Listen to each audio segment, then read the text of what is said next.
Good day. Welcome to Business Hour with Dr. Mike Zinga. Dr. Mike is an international business coach, and today I would like to ask him a few questions regarding the conference that is going to be held at Protea Hotel, Turingarov on the 2nd and 3rd July 2026. Dr. Mike, good afternoon. Good afternoon. Welcome. As I understand, you are having a conference in Windhoek, Namibia on the 2nd and 3rd of July at Protea Hotel Turingarov. Can you tell us what is the importance of this conference? Yeah, the importance of this conference, we are talking about entrepreneurship. As you know that our continent is suffering with a high unemployment rate. That's why we think that it's high time for our young people to have more knowledge about entrepreneurship, for them to be self-employed instead of being job seekers or hunters. That's why I think that this conference is very paramount for Namibia, for Africa in general.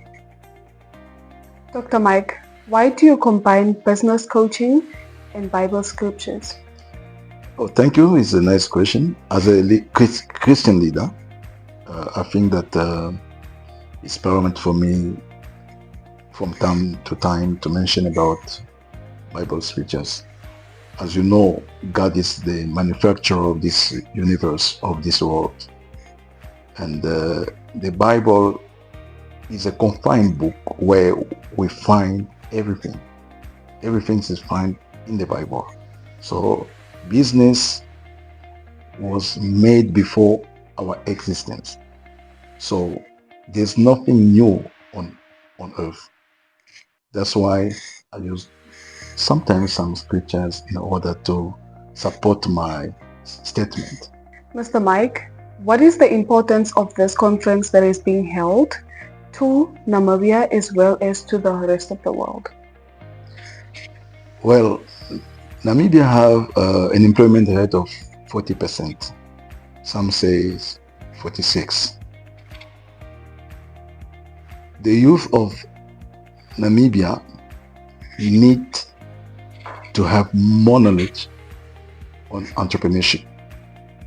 I'm very excited to see that the government of Namibia, through the Ministry of Education, are pushing Namibian youth to go on entrepreneurship. There's a lot of effort in Namibia.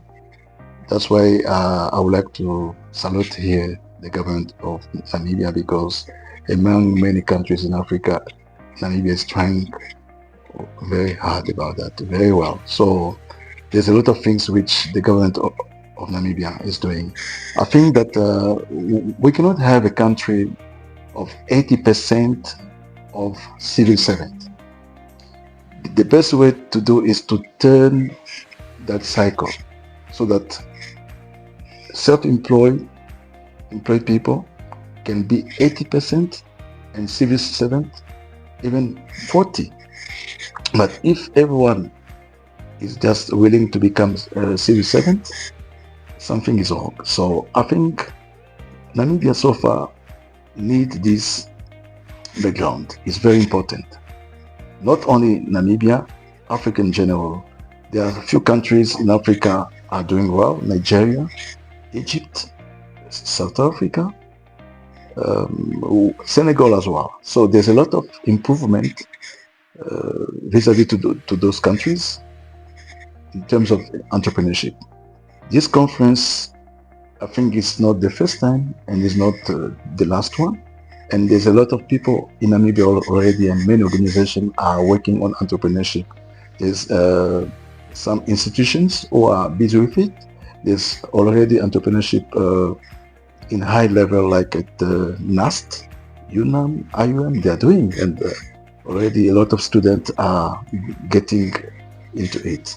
So I think that this conference, it will just be something which will catapult the Namibian youth into entrepreneurship, because others did well in the past, did more already, as we're just bringing our small stone in the building of the nation. Dr. Mike, while we're having this discussion, I would like to ask, what is the role and importance of women in the business industry?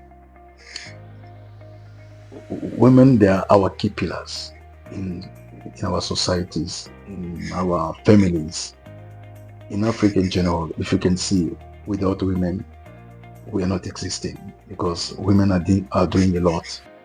They are supporting our families, our communities, our countries. So women, if women, they can have knowledge or basic about entrepreneurship, I think Africa will go forward.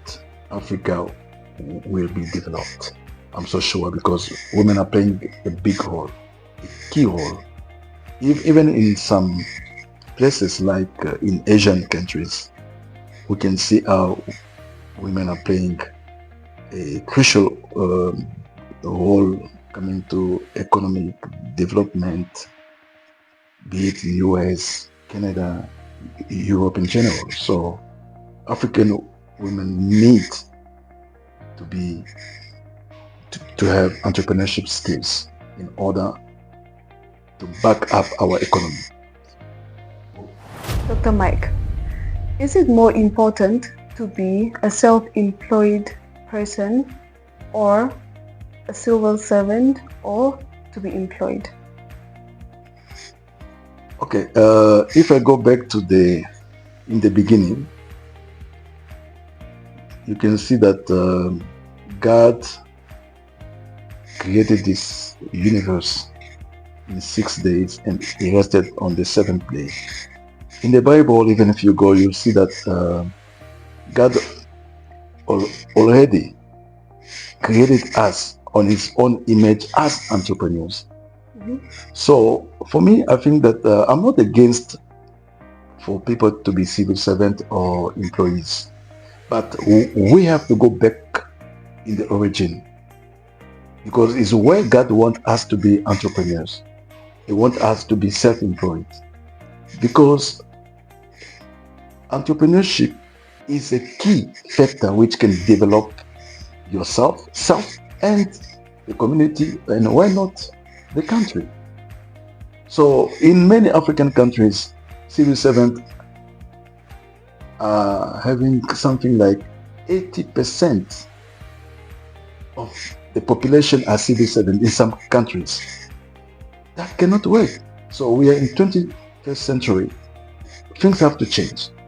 I think that even somebody, if you are working for government or you are an employee, why can't you have an extra business for you to secure your family, your kids, and the community? Because today life is expensive. So with your salary, you cannot make it. As long as you are rich, I don't know, but I think that the best way to do, people have to start doing something.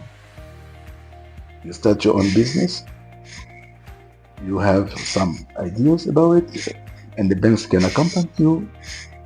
And I think that will be something will help many countries to be developed.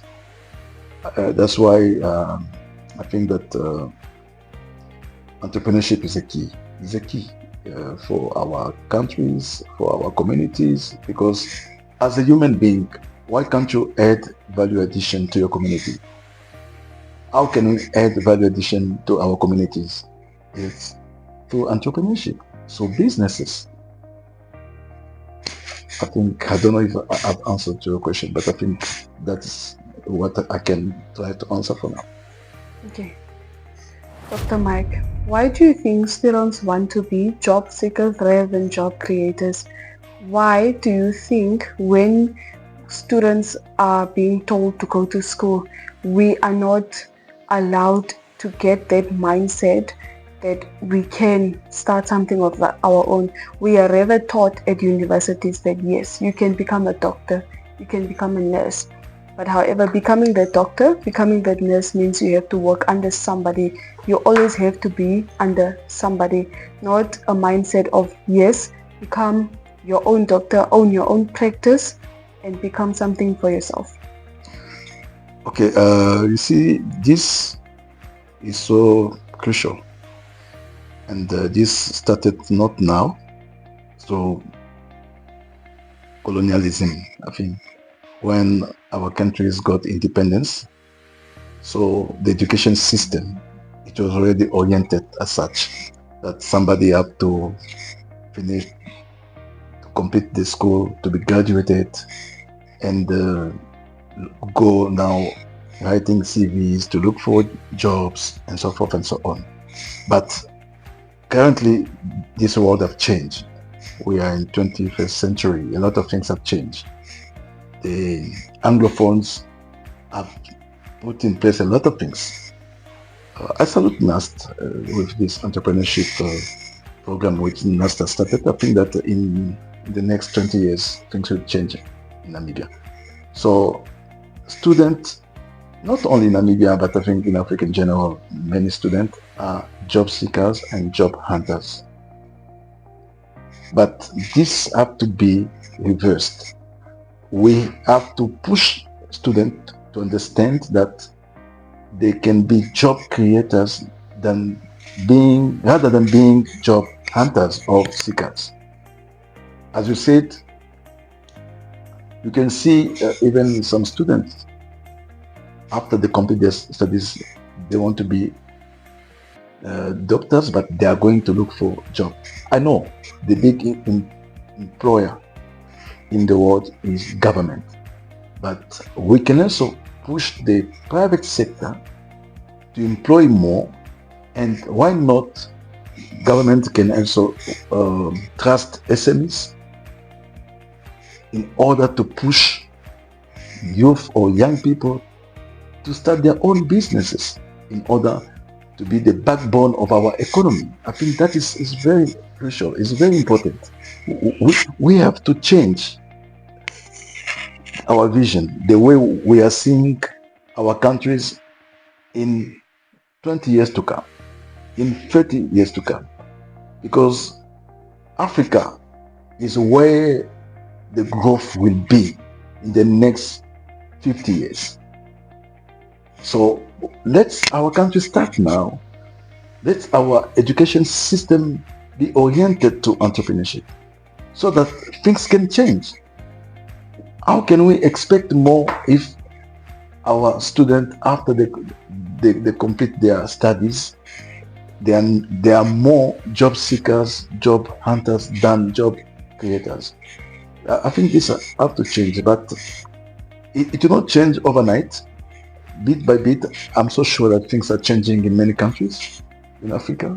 We are reaching there, and I'm so sure that things will be okay. We are slowly but surely getting there.